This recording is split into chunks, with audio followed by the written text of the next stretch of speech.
आपका स्वागत है यूनिवर्सल क्लासेस में। आज हम लोग अवतल दर्पण का उपयोग क्या होता है उसकी चर्चा करेंगे। अवतल दर्पण के उपयोग की बात की जाए तो आप लोग डेली यूज़ में देखते हैं, लेकिन शायद आप लोगों ने कभी गौर नहीं किया कि अवतल दर्पण का उपयोग हम कब और कहाँ कर रहे हैं। ठीक ना। अभी मैं आपको सिखाता हूँ या बताता हूँ कि अवतल दर्पण का उपयोग हम लोग कब और कहाँ कैसे करते हैं। ठीक ना। आइए देखते हैं।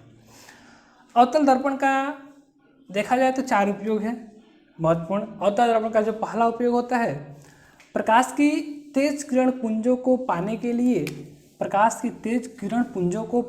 लिए, टॉर्चों, वाहनों के हेडलाइटों, सर्च लाइटों में परावर्तकों के रूप में किया जाता है। अब देखिए, आप लोग टॉर्च देखे हुए, टॉर्च का जो अंदर का हिस्सा होता है कैसा होता है, ऐसा होता है, और यहाँ पे इसमें बल्ब लगा होता है। ठीक ना। आप लोगों ने कभी ध्यान दिया कि जो ये भाग होता है टॉर्च में, ये भाग, यह आपका अवतल दर्पण की तरह नहीं है। इसमें जो परावर्तक भाग होता है यही भाग होता है, यह से कलई किया गया रहता है। यह जो परावर्तक सतह लगा होता है और टॉर्च में, या फिर आपका हेडलाइट होता है वाहन का, उसमें लगा होता है, जो सर्च लाइट होते हैं उसमें लगा होता है, ये अवतल दर्पण का कार्य करता है। और इसका मुख्य काम होता है कि प्रकाश की किरण पुंजों को दूर तक फैलाना और तेज किरण पुंज प्राप्त करना। ठीक ना। अब देखिए, इसमें एक चीज़ पूछता है कि जो टॉर्च होता है, टॉर्च में जो बल्ब होता है, बल्ब को कहाँ पर रखा जाता है। ठीक ना। अवतल दर्पण में, अवतल दर्पण जो परावर्तक सतह होता है अवतल दर्पण की तरह, उसमें बल्ब को कहाँ रखा जाता है। तो बल्ब को इस कंडीशन में याद रखेंगे, बल्ब को फोकस पर रखा जाता है, तब जाकर उसका प्रतिबिंब जो होता है, प्रकाश जो होता है तेजी से और तेज एकदम तीव्र प्रकाश हमें प्राप्त होता है। पहले कंडीशन में दूर तक प्रकाश आपको मिलता है उसमें। ठीक ना। दूसरा कंडीशन है, दूसरा है उपयोग इसका, अवतल दर्पण का उपयोग चेहरे का बड़ा प्रतिबिंब देखने के लिए हजामती दर्पण के रूप में किया जाता है। यानी दूसरा जो इसका इंपॉर्टेंट उपयोग है, हम लोग सैलून वगैरह में देखते हैं, ब्यूटी पार्लर में देखते हैं कि अवतल दर्पण का जो उपयोग होता है वो हजामती दर्पण के रूप में किया जाता है। क्यों किया जाता है उसका देख लीजिए रीज़न। क्योंकि देखिए, अवतल दर्पण क्या करता है, चेहरे का बड़ा प्रतिबिंब बनाता है। ठीक ना। और हजामती दर्पण के रूप में जब इसका हम प्रयोग करते हैं तो उस समय जो वस्तु होता है, यानी जो हमारा चेहरा होता है, चेहरे को फोकस और ध्रुव के बीच में रखना पड़ता है, तब जाकर उसका काल्पनिक और सीधा प्रतिबिंब हमें प्राप्त होता है। हमने कभी ये गौर नहीं किया होगा कि सैलून में जब हम जाते हैं तो वहाँ जो प्रतिबिंब बनता है वह जो दर्पण होता है, और जो घर पर जो समतल दर्पण होता है, दोनों में अंतर होता है।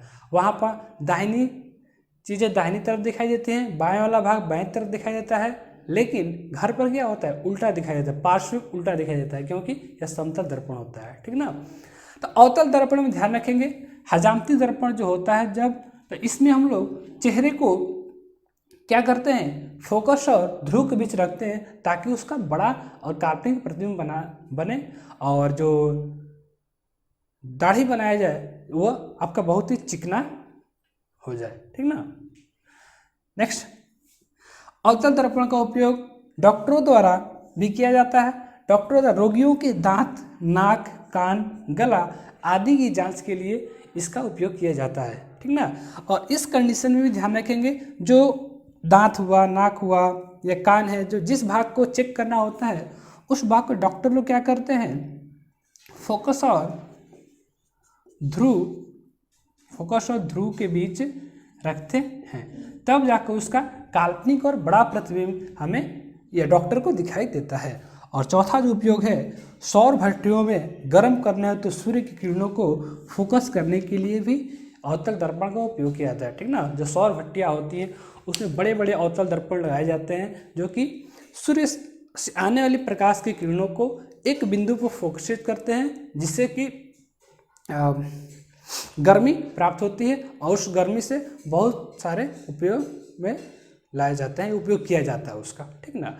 यह हुआ आपका अवतल दर्पण का उपयोग। ठीक, एग्जाम में आपका ये 2 नंबर वाले में क्वेश्चन में, आपका लघुत्तरीय प्रश्न में यह क्वेश्चन जरूर पूछेगा कि अवतल दर्पण के 2 उपयोग लिखें, 3 उपयोग लिखें, इस तरह से आपका प्रश्न पूछता है, आप इसको कर सकते हैं। आपका 2 नंबर यहाँ से बिल्कुल श्योर होता है, 2 नंबर का पक्का समझिए यहाँ से, अगर ये पूछ दिया क्वेश्चन तो, ठीक ना। अगर ऑब्जेक्टिव में कभी पूछना होगा तो इस चीज़ को ध्यान रखेंगे कि टॉर्च में, वाहनों के हेडलाइटों में बल्ब को कहाँ रखा जाता है, ठीक ना, फोकस पर रखा जाता है। हजामती दर्पण के रूप में जब इसका उपयोग होता है तो चेहरे को कहाँ रखा जाता है, रखना पड़ता है, तो फोकस और ध्रुव के बीच रखना पड़ता है। डॉक्टर लोग जब इसका प्रयोग करते हैं तो कहाँ रखते हैं दांत को, तो फोकस और ध्रुव के बीच रखते हैं, तब जाकर उसका बड़ा प्रतिबिंब उनको दिखाई देता है और वो पता लगा पाते हैं कि आखिर में दांत में जो कीड़ा गया वो कहाँ से गया है, ठीक ना। आजकल के बच्चे, छोटे बच्चे चॉकलेट बहुत ज़्यादा खाते हैं और लड़कियाँ भी बहुत ज़्यादा चॉकलेट खाती हैं, तो दांत जो सड़ने वाली बीमारी है छोटे बच्चों और लड़कियों में खास तौर पर दिखाई देती है, ठीक ना।